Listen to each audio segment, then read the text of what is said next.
আসসালামু আলাইকুম ওয়া রাহমাতুল্লাহি ওয়া বারাকাতুহু। আশা করি সকলে ভালো আছেন। এখন আপনাদেরকে জানাবো যে আরাফার যে রোজা আমরা রেখে থাকি, অর্থাৎ হাজী সাহেবরা 9 জিলহজ আরাফার ময়দানে অবস্থান করেন, সেই উপলক্ষ করে আমরা যারা হজে যাই না, বিশেষ করে বাংলাদেশ থেকে আমরা আরাফার দিনে যে রোজা রাখি সেই রোজার ফজিলত কত, সেই রোজার ফজিলত কত, গুরুত্ব কত আমরা কিন্তু অনেকেই জানি না। এই জন্য আমরা অনেকেই ছেড়ে দিই।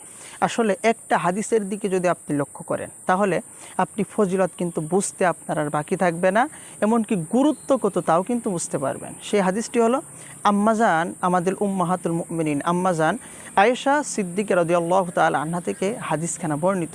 তিনি বলছেন যে আরাফার দিনে রোজা রাখলে আল্লাহ তাআলা তার আগের এবং পরের, অর্থাৎ যেই দিন আপনি রোজা রাখবেন ওই দিন থেকে তার 1 বছর আগের গুনাহ আর 1 বছরের পরের গুনাহ আল্লাহ তাআলা মাফ করে দিবেন। সুবহানাল্লাহি বিহামদিহি সুবহানাল্লাহিল আযীম, সুবহানাল্লাহি বিহামদিহি সুবহানাল্লাহিল আযীম। অর্থাৎ বন্ধুরা, আমরা যে আরাফার দিনে রোজা রাখলাম, এই আরাফার দিন থেকে আগের 1 বছর আর এই আরাফার দিনের পরের 1 বছরের গুনাহ খাতা আল্লাহ তাআলা মাফ করে দেন। সুবহানাল্লাহ। সগীরা গুনাহগুলো আল্লাহ তাআলা কিন্তু মাফ করে দেন এই আরাফার দিনে রোজা রাখার কারণে। তাহলে বুঝতে পারছেন কতটা গুরুত্বপূর্ণ।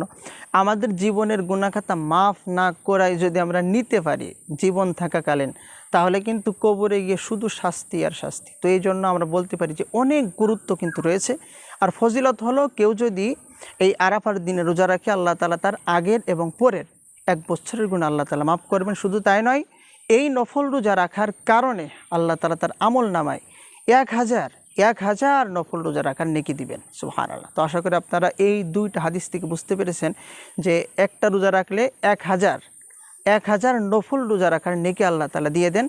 আর একটি রোজা রাখলে আল্লাহ তাআলা আগের এবং পিছনের, অর্থাৎ এই আরাফার দিনের আগের 1 বছর আর পিছনের 1 বছরের আমাদের গুনাহ কিন্তু আল্লাহ তাআলা মাফ করে দেন। তো এই সংক্ষিপ্ত ছোট্ট ভিডিওর থেকে আমরা বুঝতে পারলাম যে অনেক ফজিলত বা গুরুত্ব কিন্তু রয়েছে এই আরাফার রোজার। আল্লাহ তাআলা আমাদের সকলকেই এই আরাফার ময়দানে অবস্থান করেন যেই দিন হাজী সাহেবরা, এই দিনে আমাদের একমাত্র আল্লাহর সন্তুষ্টির জন্যই আমাদের রোজা রাখার তৌফিক দান করুক। সকলে ভালো থাকবেন, সুস্থ থাকবেন।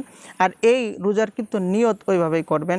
আমি স্বাভাবিকভাবে যেভাবে নিয়ত করেন যে আমি আরাফার রোজা রাখছি, আল্লাহ তাআলা আমাকে রোজা রাখার তৌফিক দান করেন, আমি আগামীকাল ইফতার করে রোজা ভাঙবো, এইভাবে মনে মনে নিয়ত করে কিন্তু রোজা রাখতে পারেন। আসসালামু আলাইকুম ওয়া রাহমাতুল্লাহি ওয়া বারাকাতুহু।